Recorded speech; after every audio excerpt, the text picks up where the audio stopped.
Hello, magandang hapon. Dito na po yung ating makakulit na bisiro. Ano naman?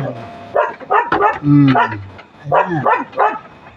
Yung iba, mag-iisang buwan na. Yung mga nahuli, magdadalawang linggo pa lang.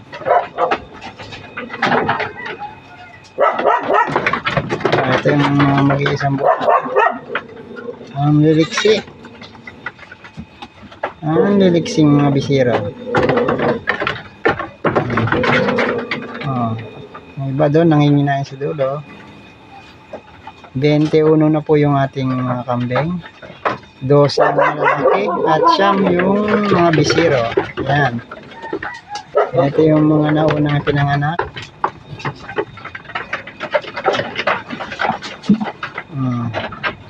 Yung 6 dyan mag-iisang buwan na. Yung 3 naman ay magdadalawang linggo na nahuli. Hindi sila sabay. Nahuli ng 2 linggo.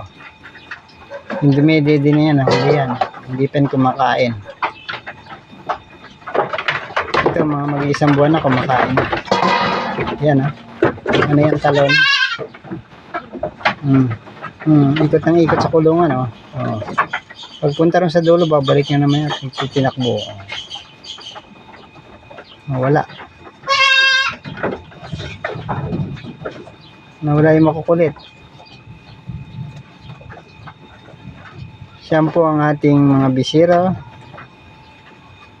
Nakapost na po online yan. Ibebenta po natin lahat yan. At i-kondisyon naman po natin yung mga inahin. 3 buwan na kondisyon. Kasampa naman po uli. Wala na, hindi na bumalik yung mga makukulit. Ito po yung ating inahin, si Mama Brown. 2 puti po anak niya. Ayan sila, nanginginain. Ayan, nagkalat. Nagkalat ang mga bisiro. Yung iba dumididi.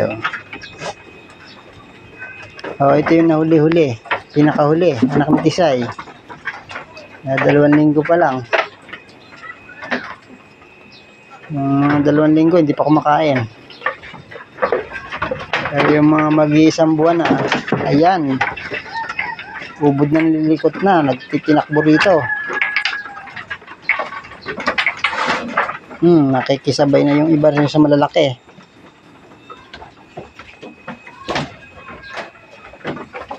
Ayan po yung ating barako na si Tisoy, ang salarin. Sa siyam na mga bisiro, ayun si Tisoy. For sale pa rin po yan. Hindi pa nabebenta si Tisoy. Masyadong malaki, hindi nila kinakaya. Ang gusto lang ng karamihan ay pangkatay lang, panghanda sa mga birthday at okasyon. Yung ating barakong si Tisoy, hindi pa rin nabebenta. Pang malakasang handaan yan, malaki-laki. Pwede yung pang-alaga, pwede yung pangkatay.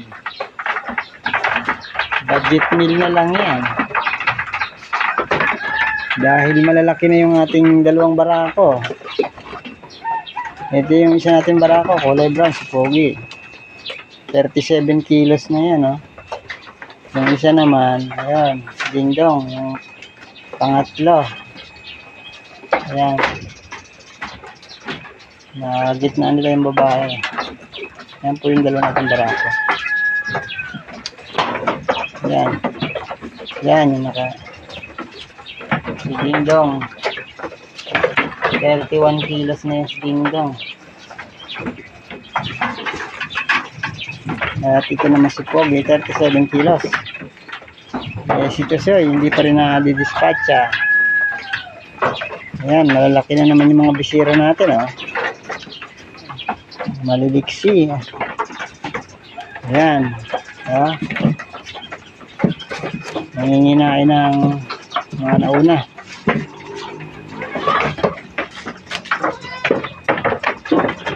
Parang kailan lang, mag-isang buwan na pala yung mga bisiro natin na unang pinanganak. Ayan o. Ito pa yung iba o. Oh. Kung saan nakakarating o. Wala na rin sa kulungan ng kanilang ina. Ito yung anak ni Tisay, ay ni Mama Brown pala. Anak ni Mama Brown yan. Nakarating dito sa dulo. Yung mga gala na. Ang laki na oh. Ang laki na. Saka itong isa. Ang laki na rin. Yung anak ni Cream. Mga puti. Puro babae itong tatlong ito. Babae yan. Ang gandang gawing inahin yan. Wala pang nagpapareserve niyan. Mga malalaki. At magagandang gawing inahin yan. Oh.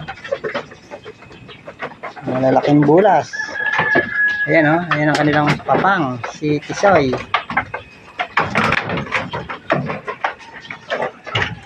Ito yung kay Tisoy. Medyo nahuli ng 2 linggo to. Kaya medyo maliit pa.